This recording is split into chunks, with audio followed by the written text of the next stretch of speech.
मुझे बीजेपी की पता नहीं कौन सी बीमारी है। और अभी हमारे मुख्यमंत्री जी आए, वो पता नहीं क्या कह रहे थे। वो कह रहे कि पेंडुलम की कोई ज्ञान देके गए, पेंडुलम का कोई ज्ञान।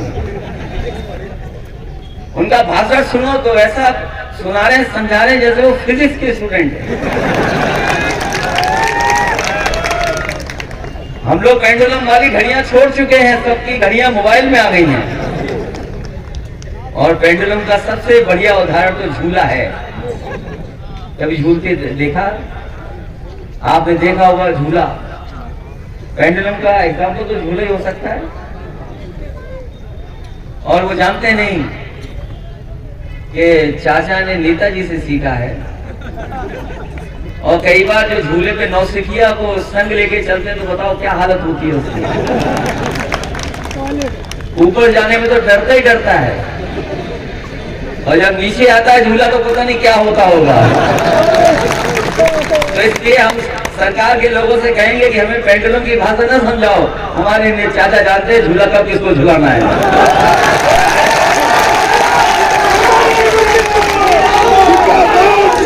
तो क्या करा रहे हैं? और कह रहे हैं मुख्यमंत्री जी कह रहे हैं कि भाई फुटबॉल है। हमारे मुख्यमंत्री फुटबॉल तो कभी नहीं खेले, और मैं नहीं समझता हूँ फुटबॉल खेलना भी जानते होंगे। और हम तो कहते हैं कि कभी हमने तो अधिकारियों के साथ क्रिकेट खेला है। अगर मुख्यमंत्री जी चाहे तो अपनी टीम बना के ले आए, हम समाजवादी लोग फुटबॉल खेलने के लिए तैयार हैं। और फिर उनका खेल तो मैंने क्रिकेट में देखा है। ये जो नौजवान है इन्होंने तो देखा होगा उनका क्रिकेट खेलने का तरीका। अरे हम तो अगर मैदान में कोई बैट घुमाता हुआ है तो हम बता सकते हैं क्रिकेट खेल पाएगा कि नहीं खेल पाएगा। उनका बल्ला कैसे घुमा था बॉल को देख करके। 2 बार बॉल फेंकी गई, बल्ले ने बॉल को नहीं छुआ। तो सोचो ऐसे तो हमारे खिलाड़ी हैं मुख्यमंत्री जी। इसलिए सावधान रहना इनसे। अगर आप दिलो दिमाग में ये रखेंगे कि भारतीय जनता पार्टी के लोग झूठ बोलते हैं तो आपको भारतीय जनता पार्टी के बारे में समझ में आएगा। अगर आपने ये समझा कि ये ईमानदार लोग हैं तो आप इनकी बात और साजिश को नहीं समझ पाओगे। जिस समय आप अपने दिल और दिमाग में ये रखोगे कि ये झूठे हैं तो आपको इनकी बात समझ में आएगी। याद कीजिए अभी चुनाव था कुछ दिन पहले, गरीबों को क्या दे रहे थे ये लोग? चना दे रहे थे, चना। आप बताओ गरीबों चना किस किस को मिल रहा है? हमारे गरीबों को लगा कि ये जो रिफाइंड तेल है पता नहीं कितना स्वास्थ्य के लिए अच्छा होगा। हमारे गरीब लोग समझे ही नहीं। जो तेल इन्होंने रिफाइंड दिया वो सब मिलावट का था। वो रिफाइंड था, मिलावट था। विदेश से पाम ऑयल लाए, कहीं से सोयाबीन का तेल मिलाया, और जो सबसे खराब सरसों का तेल होता है वो मिलाकर के गरीबों को खिलाने का काम किया। बताओ आज हमारे रिफाइंड तेल। और वो जो नमक दिया था आपको कसम दिलवाने के लिए, नमक मिल रहा है कि खत्म हो गया नमक? और शिकायतें मिली कि नमक में पता नहीं क्या मिलावट आ रही है। कभी नमक बनते देखा आपने? हमारे गरीब नहीं जानते हुए नमक कैसे बनता है। मुझे तो लगता है कि गुजरात से नमक आया था। और कभी नमक बनते देखना, ये जो नमक बना है इन्होंने जल्दी जल्दी नहीं नमक बनाया। इन्होंने समुद्र के किनारे गड्ढे खोद दिए।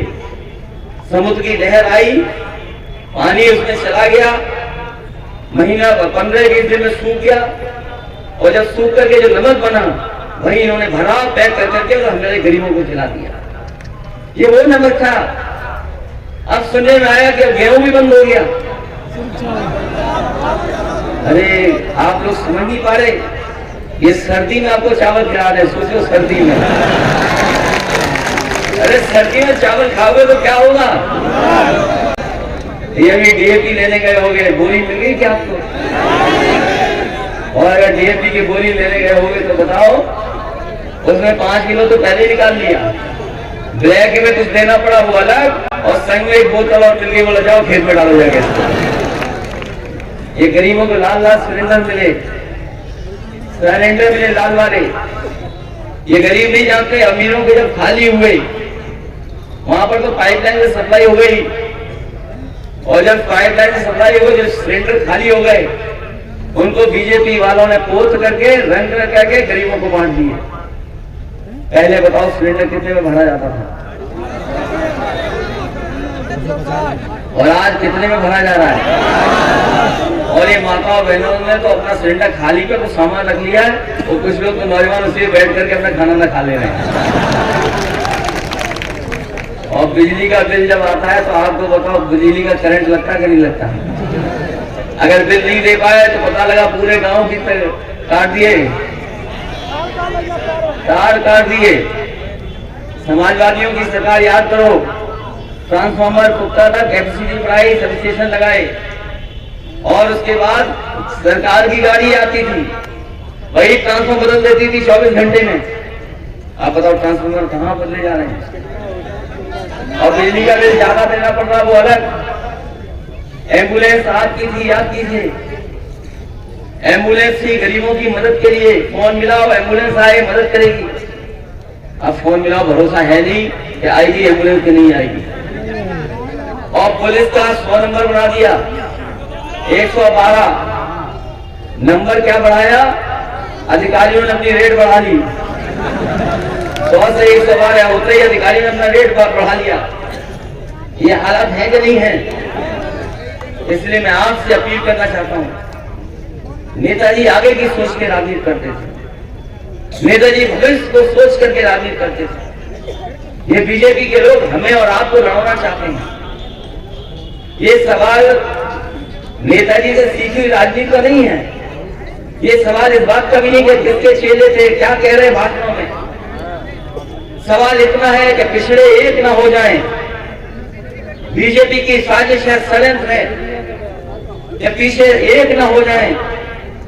समाजवादी पार्टी को कौन कमजोर करेगा, उनका लक्ष्य है। क्योंकि बीजेपी के लोग जानते हैं कि अगर उत्तर प्रदेश से कोई बीजेपी का सहायता करेगा तो वो है समाजवादी पार्टी, और कोई कर्मी लोग सहायता करेगा नहीं। इसलिए हमें और आपको एक नहीं होना देना चाहते हैं। ये अगर सर्वेश शाह के हारे हैं तो किसने हारा है ये आप जानते हो। हम समाजवादियों ने सम्मान दिया है, और नेताजी ने हमेशा जोड़ने का काम किया। याद कीजिए, राम सिंह साहब जी रहे हो, उन्हें किसने लोकसभा में भेजा? नेताजी ने भेजा। ये जो प्रत्याशी है किसने भेजा? चाचा नेताजी ने भेजा। मुझे याद है एक प्रधान थी, वो हमसे आई, कहा कि हमारा गांव में सम्मान हो जाएगा अगर आप हेलीकॉप्टर उतारोगे। हमारे पुराने नेता जानते होंगे, कर्तव्य प्रदीप जी। तो मैंने कहा कि हेलीकॉप्टर उतारने में बड़ा झगड़ा हो जाएगा, मामला हमारे गांव के अपने फोटो भी बहुत है वहां।